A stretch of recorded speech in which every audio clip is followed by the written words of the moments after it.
नमस्कार। आज मैं इस वीडियो में जंतुओं में अंतःस्रावी ग्रंथि के बारे में बताऊंगा और उनसे होने वाले स्राव यानी हार्मोन के बारे में बताऊंगा कि कौन कौन से हार्मोन का स्राव होता है, कौन कौन सी ग्रंथियां हैं और उनके क्या कार्य हैं। तो सबसे पहले हम लोग समझें कि ग्रंथियां क्या होती हैं। ग्रंथियां अंगों में वो अंग होते हैं जिनसे स्राव होता है। दो तरह की ग्रंथियां होती हैं, वे हैं अंतःस्रावी ग्रंथि और बहिःस्रावी ग्रंथि। अंतःस्रावी ग्रंथि से हार्मोन का स्राव होता है और ये नलिका विहीन ग्रंथि होती हैं, यानी इनका जो स्राव होता है वो सीधे ब्लड में जाता है, रक्त में जाता है। और वहीं पर बहिःस्रावी ग्रंथि का जो स्राव होता है वो नलिकाओं में जाता है और उनसे होने वाले स्राव को हम लोग एंजाइम कहते हैं। आप इसके बारे में पढ़ चुके हैं जब हम लोग पाचन तंत्र पढ़ रहे थे। तो यहाँ पर हम लोग अंतःस्रावी ग्रंथि की चर्चा कर रहे हैं और अंतःस्रावी ग्रंथि से होने वाले स्राव को हम लोग हार्मोन कहते हैं।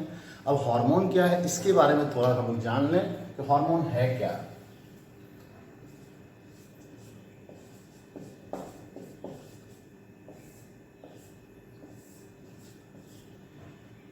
हार्मोन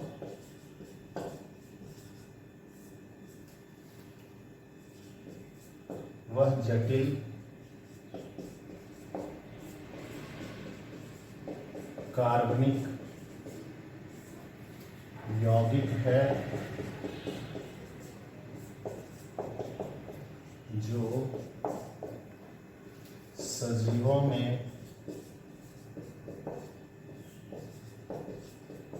होने वाली जैव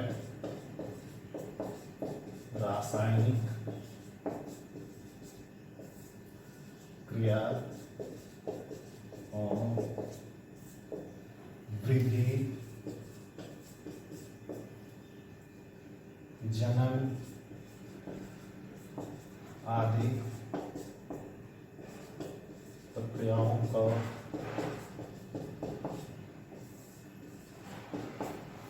का समन्वय, नियंत्रण आदि का नियमन करता है। इसकी अल्प मात्रा ही प्रभावी होता है।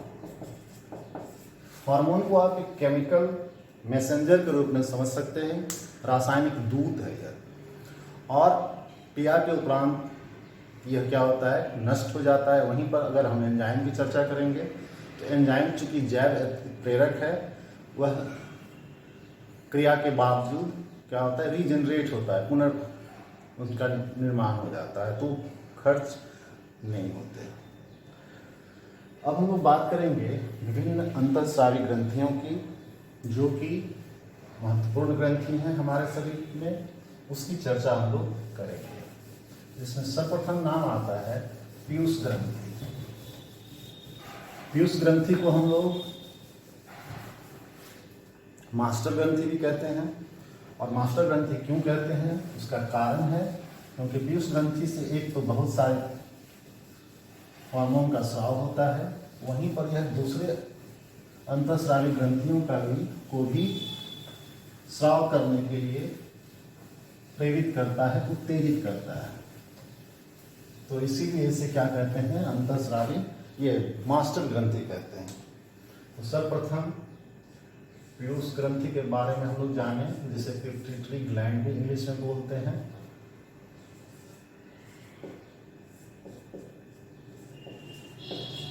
पीयूष ग्रंथि, इसे मास्टर ग्रंथि भी कहते हैं। मास्टर ग्रंथि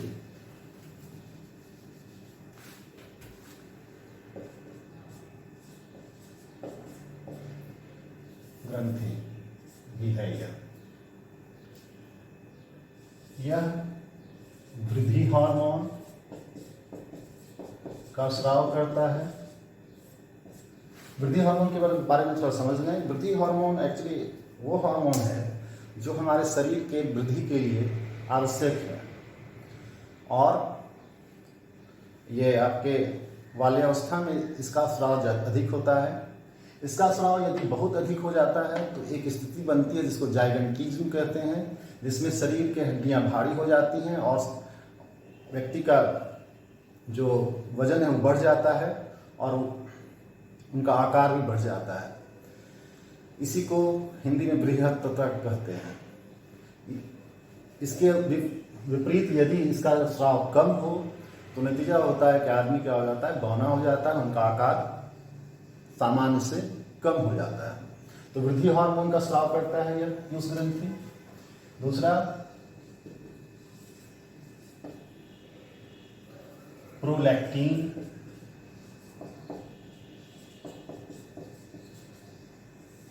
प्रोलैक्टिन एक हार्मोन है जो कि महिलाओं में दुग्ध उत्पादन के लिए यह हार्मोन जिम्मेदार होता है। इसके अतिरिक्त और भी बहुत सारे हैं। सेक्स हार्मोन,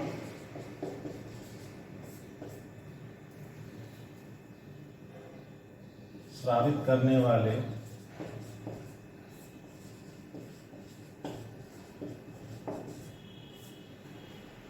ग्रंथियों का नियमन भी करता है, उसको भी रेगुलेट करता है। इसी तरह और भी ग्रंथियों को ये रेगुलेट करता है, जैसे थायरॉक्सिन हार्मोन स्रावित करने वाले थायराइड ग्रंथि को, पाराथायराइड ग्रंथि को और एड्रिनल ग्रंथि को। एक्चुअली मैं बता दूं कि पीयूष ग्रंथि मटर के दाने के आकार का होता है। इसमें दो पिंडक में इसको हम बांट सकते हैं। अग्र पिंडक से ये सारे हार्मोन क्या होते हैं, रिलीज होते हैं, वेयर एज पश्च पिंडक से दो हार्मोन का स्राव होता है। एक है ये अग्र पिंडक से स्रावित हुआ,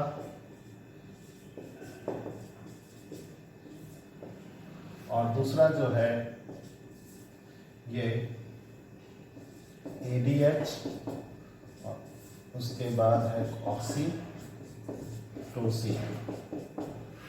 ये दोनों पश्च पिंडक से स्राव होता है। एक्चुअली पश्च पिंडक से स्रावित हार्मोन ये खुद नहीं बनाता, यह इसको मिलता है किससे, हाइपोथैलेमस से। हाइपोथैलेमस के न्यूरॉन के द्वारा यह उसके पश्च पिंडक में आता है, स्टोरेज के रूप में होता है, और जब जरूरत होती है इसको वो स्रावित करता है ब्लड में। ADH जल की मात्रा का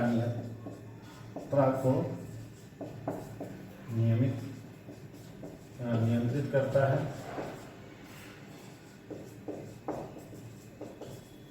और यह शिशु के जनन में सहायक होता है।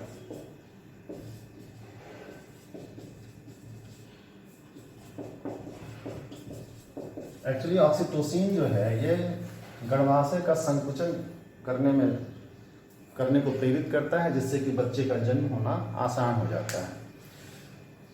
पीयूष ग्रंथि मास्टर ग्रंथि है। इसके बारे में मैं एक और बात बता दूं। मास्टर ग्रंथि का मतलब यह नहीं है कि यही है पूरे शरीर के हार्मोन का नियमन करता है। इसका भी नियमन करने के लिए हाइपोथैलेमस है। हाइपोथैलेमस पीयूष ग्रंथि को भी नियमित करता है। तो इस प्रकार आप देखिए कि पीयूष ग्रंथि मास्टर ग्रंथि है, बहुत छोटा आकार है, और यह दूसरे अंतःस्रावी ग्रंथियों को भी प्रभावित करता है, इसीलिए इसको हम लोग मास्टर ग्रंथि कहते हैं। नेक्स्ट जो है उसकी चर्चा हम लोग करें। नेक्स्ट है थायराइड हार्मोन, थायराइड ग्रंथि, जिससे कि थायरॉक्सिन हार्मोन का स्राव होता है।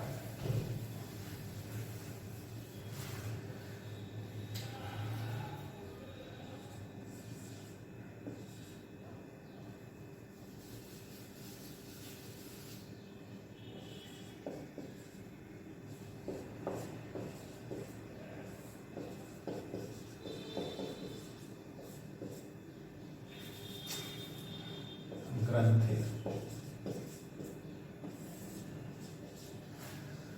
थायराइड ग्रंथि हमारे लैरिंक्स के निकट होता है।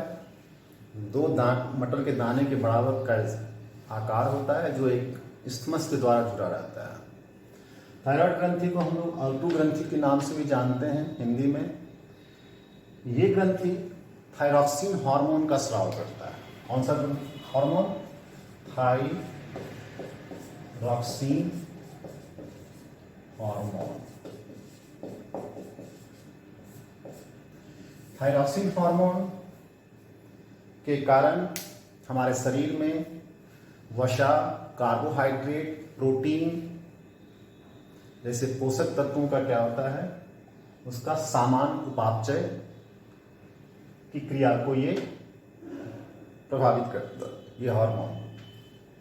लेकिन यदि इस हार्मोन की कम मात्रा का सेवन होता है, उस केस में आप देखते होंगे कि व्यक्ति जो है क्या हो जाता है, मंद बुद्धि का होता है, मंद बुद्धि। दूसरा, चूंकि वसा, कार्बोहाइड्रेट आदि का नियंत्रण कम हो जाता है, उसका उपापचय में गड़बड़ी आती है, उसके कारण क्या होता है, व्यक्ति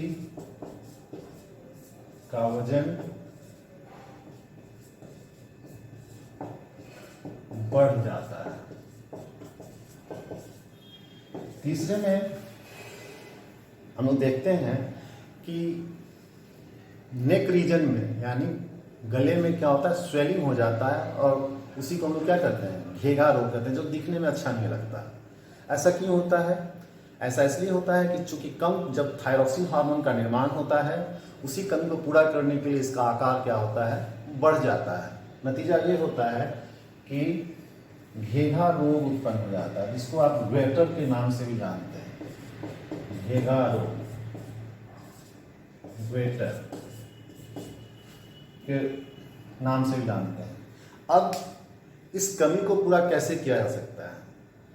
एक्चुअली थायरॉक्सिन हार्मोन के लिए एक आवश्यक तत्व है उसके निर्माण के लिए, जिसे कहते हैं आयोडीन। ये आयोडीन अगर हमारे खाने में मिलता है तब थायरॉक्सिन हार्मोन का निर्माण सही रूप में होता है। तो आयोडीन एक्चुअली हमारे शरीर में उपलब्ध नहीं होता है, इसको बाहर से लेने की आवश्यकता होती है। और इसीलिए आपने देखा होगा कि आजकल सरकार जो है आयोडीन युक्त नमक खाने की सलाह देती है। तो ऐसा इसलिए है कि जिससे कि हमारे लोगों को थायरॉक्सिन हार्मोन का जो असंतुलन है उससे हम लोग, उसके प्रभाव से क्या हो, बच सकें। अब हम लोग चर्चा करते हैं तीसरे ग्रंथि की, जो है पाराथायरॉयड ग्रंथि। तीसरे ग्रंथि का नाम क्या है? पाराथायरॉयड ग्रंथि। जैसा कि नाम ही है, ये पाराथायरॉयड ग्रंथि जो है थायरॉयड ग्रंथि के निकट है और यह इसका आकार भी मटर के दाने के बराबर है और यह जो है स्राव करता है पाराथायरॉयड।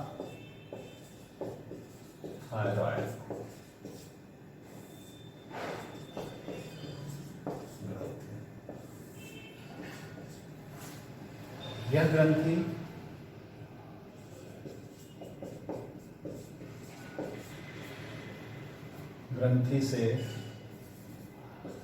इस ग्रंथि से निकलने वाला हार्मोन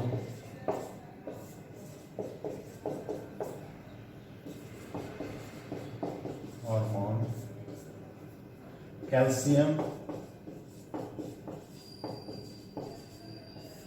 और फॉस्फोरस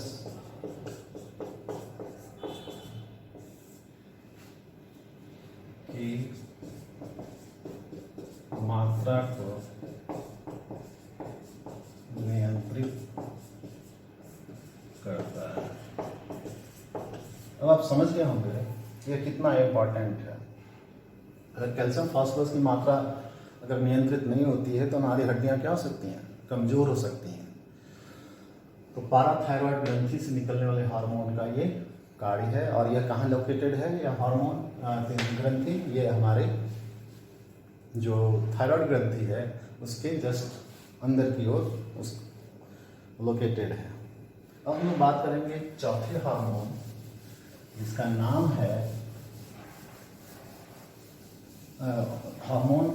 नाम है एपिनेफ्रिन, और वह निकलता है एड्रिनल ग्लैंड से,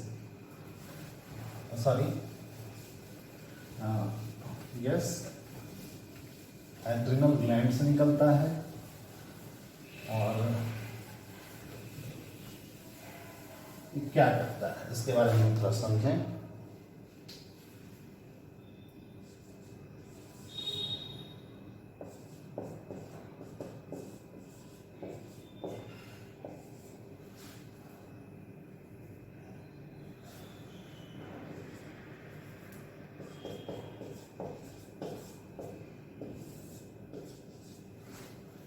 एक्चुअली एड्रिनल ग्लैंड जो है वो हमारे दोनों किडनियों के ऊपर अंदर की ओर अवस्थित है, और इस ग्रंथि से बहुत सारे तरह का स्राव निकलता है। एक्चुअली इसके दो हिस्से होते हैं, एक होता है कॉर्टेक्स, दूसरा होता है मेडुला। तो हम लोग यहाँ मेडुला से निकलने वाले हार्मोन की चर्चा करेंगे, और वो हार्मोन है एपिनेफ्रिन, जिसे एड्रिनलिन भी कहते हैं, एड्रिनलिन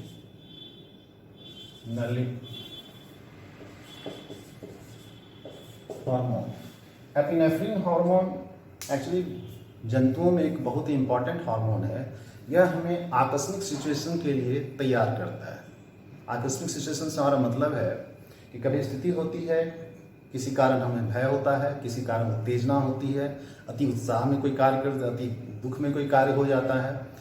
तो ऐसी स्थितियों में हमारे शरीर में एपिनेफ्रिन हार्मोन का निर्माण होता है, जो कि एड्रिनल ग्रंथि के द्वारा स्रावित होता है। और इस ग्रंथि से स्रावित हार्मोन एपिनेफ्रिन क्या करता है, हमारे हार्ट बीट को, यानी हृदय की धड़कने की दर को क्या करता है, बढ़ा देता है। इसका परिणाम यह होता है कि हमारे शरीर में बहुत सारे ऑक्सीजन हमारे शरीर के विभिन्न कोशिकाओं तक पहुंचता है, और श्वसन की क्रिया बढ़ जाती है। हमारे शरीर में बहुत ज़्यादा ऊर्जा उत्पन्न होता है, और हम किसी भी कार्य को करने के लिए प्रस्तुत हो जाते हैं। सपोज कीजिए कि आपके सामने कोई शेर आ गया, अब आप क्या करेंगे, भागने की चेष्टा करेंगे। इसके लिए आपको अतिरिक्त ऊर्जा की आवश्यकता होगी, और ऐसी स्थिति में आप एपिनेफ्रिन हार्मोन जो है वो स्रावित अधिक होता है, और इस तरह से ये आप, तो इसीलिए इसको फियर हार्मोन भी बोलते हैं। इसके अतिरिक्त और भी बहुत सारे हार्मोन स्रावित होते हैं। अगर हम चर्चा करें उसके कॉर्टेक्स से रिलीज होने वाले, तो ग्लूकोकॉर्टिकॉइड्स, मिनरलोकॉर्टिकॉइड्स, इस तरह के हार्मोन भी रिलीज होते हैं। जैसे ग्लूकोकॉर्टिकॉइड क्या करता है, तो ग्लूकोज की मात्रा का नियमन करता है। मिनरलोकॉर्टिकॉइड क्या है, तो ये हमारे ब्लड में उपस्थित, हमारे शरीर में उपस्थित लवण की मात्रा का नियमन करता है। तो ये सारे होते हैं, लेकिन मेन जो है हमारा एपिनेफ्रिन है। अब हम आते हैं पांचवें हार्मोन की तरफ। पांचवा हार्मोन जो है ग्रंथि है, वह है अग्न्याशय ग्रंथि। अग्न्याशय ग्रंथि एक यूनिक ग्रंथि है, क्योंकि यह जो है दो प्रकार का स्राव करता है, और यह दोनों तरह की ग्रंथियों का काम करता है। तो पांचवा हम लोग चर्चा कर लें, अग्न्याशय ग्रंथि। अग्न्याशय ग्रंथि दोनों तरह की ग्रंथि है, बहिस्रावी ग्रंथि और अंतःस्रावी ग्रंथि। जब यह बहिस्रावी ग्रंथि के रूप में कार्य करता है तो बहुत सारे एंजाइम्स का स्राव करता है, जो कि नलिकाओं के द्वारा पहुंचता है कहाँ, छोटी आंत में। ये हम लोग पढ़ चुके हैं। लेकिन अब यहाँ हम जानने जा रहे हैं कि यह अंतःस्रावी ग्रंथि के रूप में क्या स्रावित करता है। यह अंतःस्रावी ग्रंथि के रूप में इंसुलिन हार्मोन का स्राव करता है, इंसुलिन हार्मोन। अब इंसुलिन हार्मोन क्या करता है, इंसुलिन हार्मोन आपके ब्लड में उपस्थित जो ग्लूकोज है उसकी मात्रा को नियंत्रित करता है। आप जानते हैं कि सामान्य स्थिति में इंसुलिन की मात्रा कितनी होनी चाहिए? 80 मिलीग्राम पर डेसीलीटर से 120 मिलीग्राम पर डेसीलीटर होना चाहिए। अगर इससे अधिक या कम होता है तो ये असामान्य स्थिति है। इंसुलिन हार्मोन यदि कम मात्रा में होता है, स्रावित होता है, तो क्या होता है कि हमारे शरीर में ग्लूकोज की मात्रा ब्लड में बढ़ जाती है और जिसका दुष्परिणाम देखने को यह मिलता है कि हमारे किडनी पे उसका असर होता है, हमारी आँखों पर असर होता है, ग्लूकोमा हो जाता है और धीरे धीरे हमारे शरीर की जो ऊर्जा है उसमें कमी आने लगती है, हमारा वजन बहुत तेज़ी से गिरता है और बहुत सारे कॉम्प्लिकेशंस होते हैं। तो इंसुलिन हार्मोन बहुत ही इम्पॉर्टेंट है, क्योंकि ये हमें, अगर इसकी मात्रा सही मात्रा में इसका स्रावित होता है तो हमें ये डायबिटीज रोग से क्या होता है, बचाता है। तो आपने सुना होगा मधुमेह रोग यानी डायबिटीज, और इसका इलाज कैसे होता है? तो हम उसके खान पान पर नियंत्रण करते हैं, उसके अतिरिक्त एक्सरसाइज पर ध्यान देते हैं, और यदि इनसे भी नियंत्रित नहीं होता तो हम लोग इंसुलिन का इंजेक्शन लेते हैं। तो आप समझ गए होंगे कि मधुमेह क्या है। मधुमेह वह स्थिति है जिसमें एक व्यक्ति के ब्लड में ग्लूकोज की मात्रा क्या होती है, सामान्य से बढ़ जाता है। ठीक है, हमें इस ऐसी स्थिति से बचना चाहिए। अब हम लोग आते हैं अंत में सेक्स हार्मोन को रिलीज करने वाले ग्रंथियों के बारे में चर्चा करें।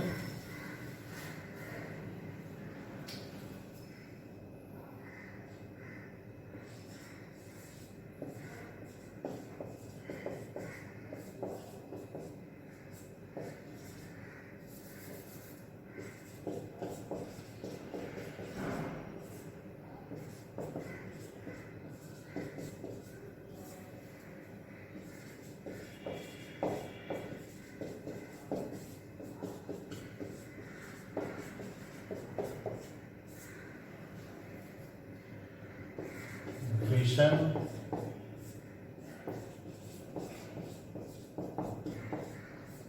पुरुषों में, अंडाशय,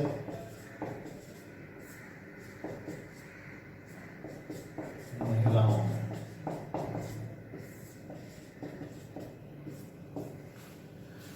वृषण यानी टेस्टिस, जो आप जानते हैं यह पुरुषों में होता है और इसके द्वारा जो हार्मोन रिलीज होता है उसका नाम है टेस्टोस्टेरोन।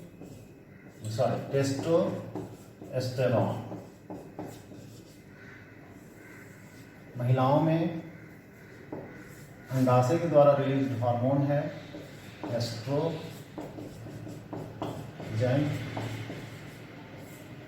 और दूसरा अगर नाम ले सकते हैं तो प्रोजेस्टेरॉन।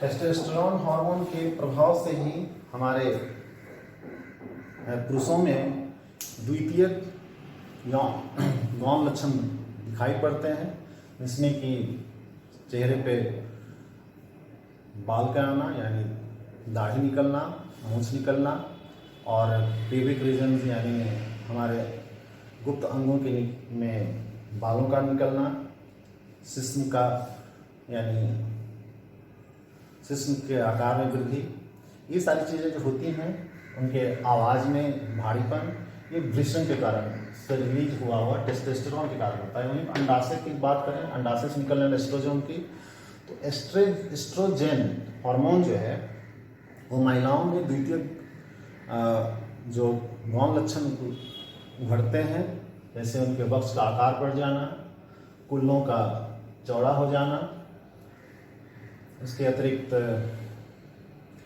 प्यूबिक रीजन यानी गुप्त अंगों पर बालों का निकलना, इन सारी, और ऋतुस्राव की शुरुआत होना, ये सारी चीज़ें एस्ट्रोजन हार्मोन के प्रभाव से होता है। प्रोजेस्टेरॉन हार्मोन जो है ये महिलाएं जब गर्भवती होती हैं तो उनके ब्लड में प्रोजेस्टेरोन हार्मोन की मात्रा बढ़ जाती है और ये महिलाओं की गर्भवती होने की स्थिति में उनकी सहायता करता है। तो प्रोजेस्टेरोन हार्मोन का तो यही कार्य है। तो इसके अतिरिक्त और भी हार्मोन हैं, जैसे पीनियल ग्रंथि से निकलने वाला हार्मोन। पीनियल ग्रंथि से जो हार्मोन निकलता है जिसको हम जानते हैं मेलाटोनिन, यह आपके सोने और जागने के साइकिल को निर्धारित करता है। वहीं पर थाइमस जो हार्मोन है, थाइमस जो ग्रंथि है वो मुख्यतः एक्टिव होता है जब आप बाल्यावस्था में होते हैं और यह आपके इम्यूनो पावर को बढ़ाता है, यानी रोगों से लड़ने की क्षमता को इंक्रीज करता है। तो इसके साथ ही हम आज के वीडियो को यहीं समाप्त करते हैं और पुनः मिलेंगे हम अगले वीडियो में। धन्यवाद।